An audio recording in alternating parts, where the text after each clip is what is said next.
내 아들아, 네 아비의 명령을 지키며 내 어미의 법을 떠나지 말고 그것을 항상 네 마음에 새기며 네 목에 매라. 그것이 너의 다닐 때에 너를 인도하며 너의 잘 때에 너를 보호하며 너의 깰 때에 너로 더불어 말하리니 대저 명령은 등불이요 법은 빛이요 훈계의 책망은 곧 생명의 길이라. 이것이 너를 지켜서 악한 계집에게 이방 계집의 혀로 호리는 말에 빠지지 않게 하리라. 잠언 6장 20절로 24절 말씀이었습니다.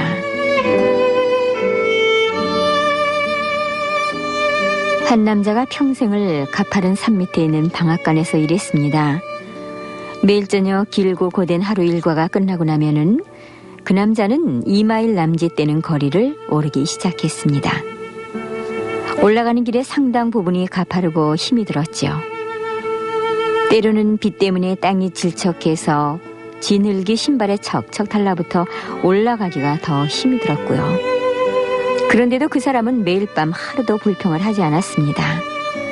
그 까닭은 집이 가까워짐에 따라 따뜻한 사랑의 불빛이 자기 집 창문에서 새어나와 자신의 귀가를 맞아주고 또한 발걸음을 인도해주기 때문입니다. 아주 멀리 떨어져 있어도 그 빛은 반짝였습니다. 처음에는 점만 하던 것이 점점 커져서 등불의 밝기만큼 커져갔죠. 그 남자에게는 세상에서 그보다 더 따뜻한 환영은 없었습니다.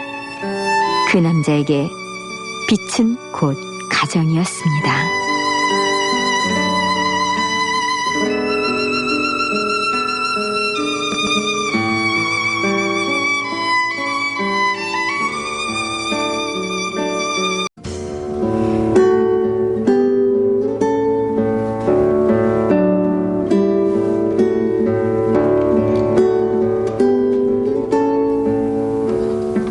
내 마음에 그 아름다운 색을 탐하지 말며 그 눈꺼풀에 홀리지 말라. 음녀로 인하여 사람이 한 조각 떡만 남게 됨이며 음란한 계집은 귀한 생명을 사냥함이니라. 사람이 불을 품에 품고야 어찌 그 옷이 타지 아니하겠으며 사람이 숯불을 밟고야 어찌 그 발이 되지 아니하겠느냐. 남의 아내와 통관하는 자도 이와 같을 것이라. 무릇 그를 만지기만 하는 자도 죄 없게 되지 아니하리라. 잠언 6장 25절로 29절 말씀이었습니다. 아이들이 있는 집이라면은 이런 일 한 번쯤은 경험하지요. 가령 뜨거운 국림비를 엎어서 화상을 입거나 구슬을 사탕인 줄로 알고 꿀떡 삼켜서 응급실로 실려가는 일들이요. 뭐 늘 부산스럽고 호기심 많은 아이들에게 그 정도 일은 보통인데요. 그래서 부모님들은 미리 충분한 경고를 하는 겁니다. 이건 뜨거우니 절대 만지지 마라. 저건 먹으면 큰일 난다. 등등 말이죠. 그런데도 아이들은 직접 당해봐야 엄마 아빠의 말이 100% 사실로 받아들입니다. 그러니 그 손해는 또 얼만가요. 그냥 믿었으면 살을 데이지도 응급실에 실려가지도 않았을 텐데 말입니다. 네, 미리 주시는 경고를 가볍게 여기지 않는 것, 그것도 바로 믿음입니다.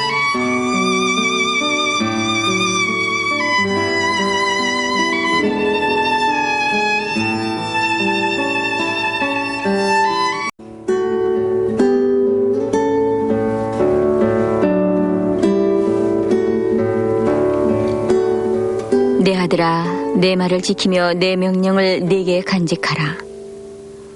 내 명령을 지켜서 살며 내 법을 네 눈동자처럼 지키라. 이것을 네 손가락에 매며 이것을 네 마음판에 새기라. 지혜에게 너는 내 누이라 하며 명철에게 너는 내 친족이라 하라. 그리하면 이것이 너를 지켜서 음녀에게 말로 호리는 이방 계집에게 빠지지 않게 하리라.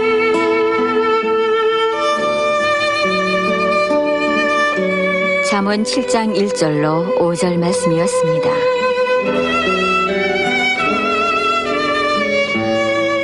마음속에 품고만 있는 것과 말로 공표하는 것의 차이는 매우 크죠. 자신의 의지를 공표하고 나면은 아무래도 조금은 더 노력하게 되지 않을까요? 자신의 입을 부끄럽게 만들지 않기 위해서라도 말입니다. 그러니까 좋은 의지는 마음뿐만 아니라 입으로 새길 필요가 있는 겁니다.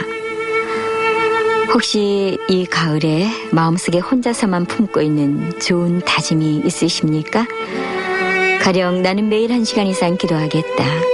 나는 매일 30분 이상 운동을 하겠다. 나는 일주일에 책 한 권을 꼭 읽겠다. 나는 건강을 위해서 다이어트를 하겠다. 이런 것들이요. 그렇다면은 가족에게, 친구에게, 동료에게 공표를 하십시오. 그렇다면은 그 마음가짐이 훨씬 더 새로워질 겁니다.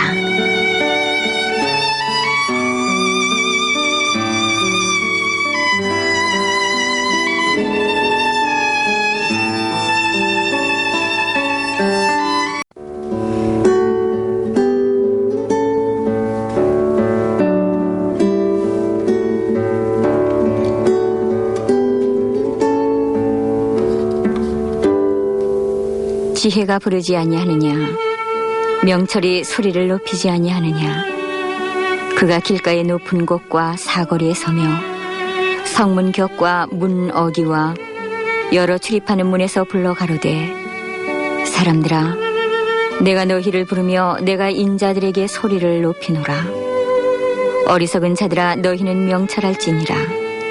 미련한 자들아, 너희는 마음이 밝을지니라. 너희는 들을지어다.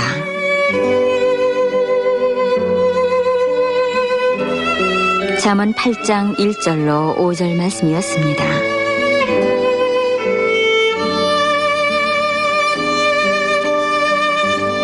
젊은 수련이들이 외과 담당 과장에게 호되게 야단을 맞았습니다. 모두들 담당 과장의 말이 옳다는 것은 잘 알고 있었지만 호된 꾸지람을 참기가 참 힘이 들었는데요. 하지만 이렇게 야단을 치는 이유가 자기들을 최고의 의사로 만들기 위한 것임을 그들도 잘 알고 있었죠. 정말로 훌륭한 의사가 되고자 한다면 이 매서운 비난과 꾸지람을 참아내야 한다는 것도 말이죠. 결국 그들은 참아냈고 훌륭한 외과 의사의 길을 걸어갈 수가 있었습니다. 네, 정말 우리는 보기에 좋고 쉬운 길보다는요, 조금은 힘들고 어렵더라도 멀리 내다볼 줄 아는 그런 안목이 필요한 것입니다.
유순한 대답은 분노를 쉬게 하여도 과격한 말은 노를 격동하느니라.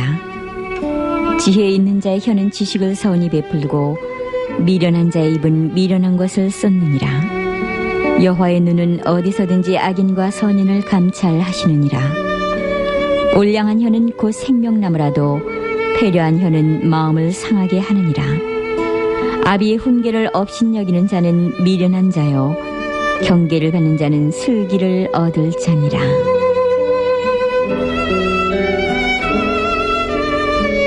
잠언 15장 1절로 5절 말씀이었습니다. 큰 회사의 법인 사무실에는 훌륭한 안전장치가 설치되어 있었습니다. 25년의 역사를 자랑하는 그 회사에서는 단 한 건의 침입 사건도 없었습니다. 침입하려는 시도는 있었지만 침입자들이 움직이기도 전에 항상 체포가 됐죠. 이런 훌륭한 안전장치의 비결은 감시인으로 하여금 주요 입구를 모두 지켜볼 수 있게 장치한 최첨단 기술 비디오 센터가 있기 때문이었습니다. 모니터에 둘러싸인 의자에 앉아서 감시인은 검문 절체를 볼 수가 있었던 것이죠. 아주 작은 일이 일어나도 감시인에게 즉시 발각되도록 말입니다.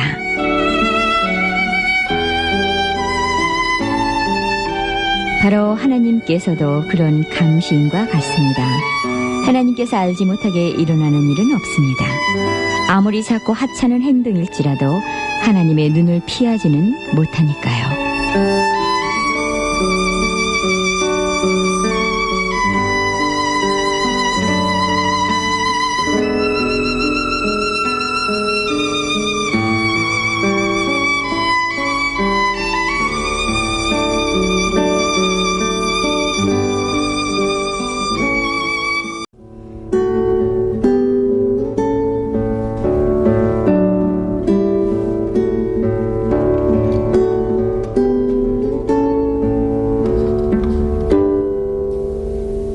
눈이 밝은 것은 마음을 기쁘게 하고 좋은 기별은 뼈를 윤택하게 하느니라.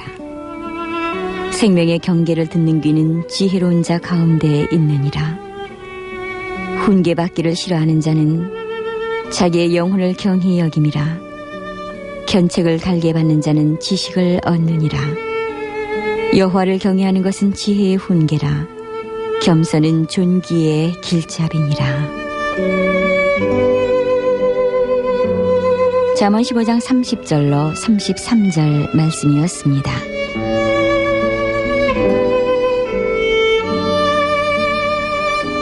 모든 사람에게 자기가 얼마나 훌륭한가 말하기를 좋아하는 한 배우가 있었습니다.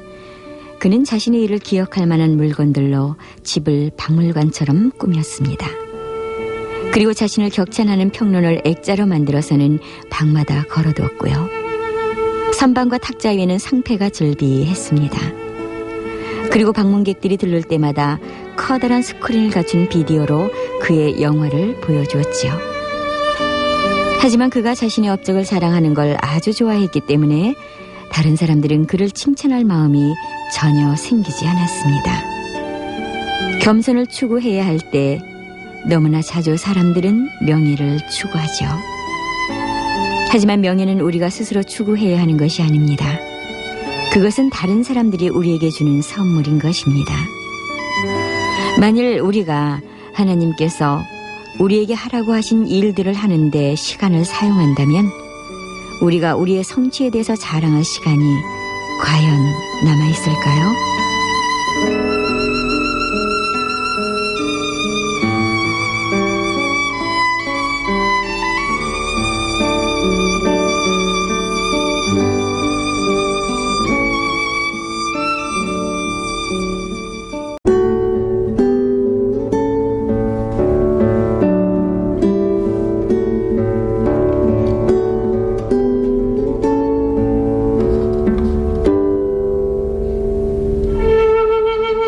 마음의 경영은 사람에게 있어도 말의 응답은 여호와께로부터 나오느니라. 사람의 행위가 자기 보기에는 모두 깨끗하여도 여호와는 심령을 감찰하시느니라. 너의 행사를 여호와께 맡기라. 그리하면 네가 경영하는 것이 이루어지리라. 여호와께서 온갖 것을 그 쓰임에 적당하게 지으셨나니 악인도 악한 날에 적당하게 하셨느니라. 무릇 마음이 교만한 자를 여호와께서 미워하시나니 피차 손을 잡을지라도 벌을 면하지 못하리라. 잠언 16장 1절로 5절 말씀이었습니다. 그녀는 아마도 세상에서 가장 착한 사람 같아 보였습니다. 깡패 3명이 집 안으로 들어와 그녀를 묶어놓고 모든 귀중품들을 훔쳐갔지만 그녀는 그들에 대해 전혀 나쁜 말을 한마디도 하지 않았습니다. 그녀는 말했습니다. 전 멀쩡해요. 다치지 않은 것만으로도 다행이잖아요. 그들도 하나님의 사랑하는 자녀들인걸요? 단지 지금은 길을 잘못 들어서 저러고 있을 뿐이에요. 하나님께서 저들을 인도하시면 저들도 언젠가는 돌아올 겁니다. 다른 사람에 대한 나쁜 감정을 마음속에 그대로 사귀기란 대단히 어렵습니다. 해를 입었을 때 우리는 해를 입힌 사람이 벌을 받고 그 대가를 치르기를 은근히 기대하죠. 그럴 때 우리는 종종 그들도 하나님의 자녀이며 우리를 사랑하지 않는 사람들마저도 사랑해야 한다는 사실을 잊어버리는 것입니다. 하지만 생각해 보세요. 만일 하나님께서 사랑받을 만한 자들만 사랑하셨다면 우린 어떻게 됐을까를 말이죠. 당연히 그 어느 누구도 하나님의 사랑을 받을 수 없었을 것입니다.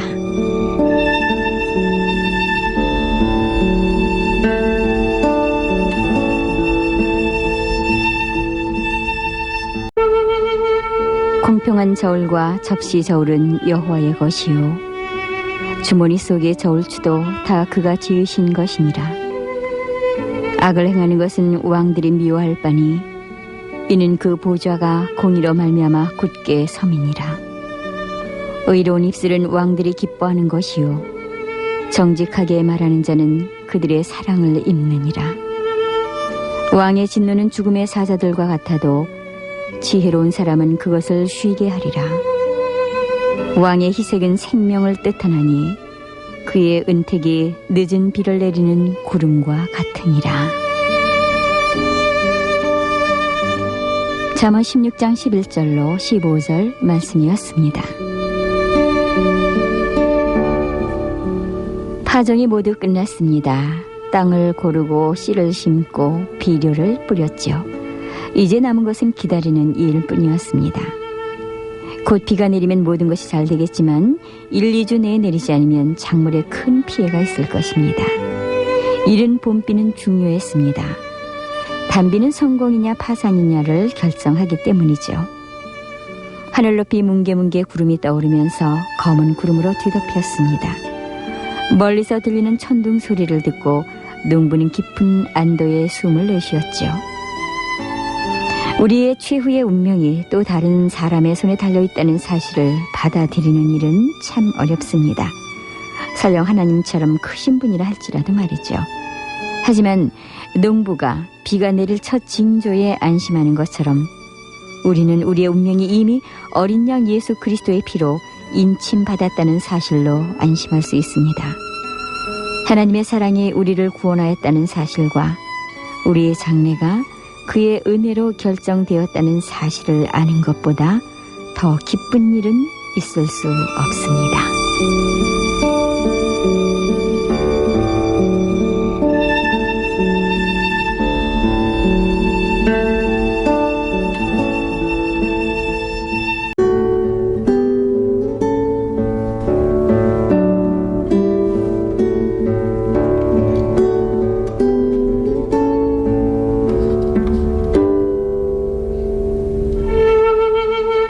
지혜를 얻는 것이 금을 얻는 것보다 얼마나 나은고 명철을 얻는 것이 은을 얻는 것보다 더욱 나으리라. 악을 떠나는 것은 정직한 사람의 대로이니 자기의 길을 지키는 자는 자기의 영혼을 보전하느니라. 기우만은 패망의 선봉이요 거만한 마음은 넘어집의 앞잡이니라. 겸손한 자와 함께하여 마음을 낮추는 것이 교만한 자와 함께하여 탈취물을 나누는 것보다 나으니라. 삼가 말씀에 주의하는 자는 좋은 것을 얻나니 여호와를 의지하는 자는 복이 있느니라.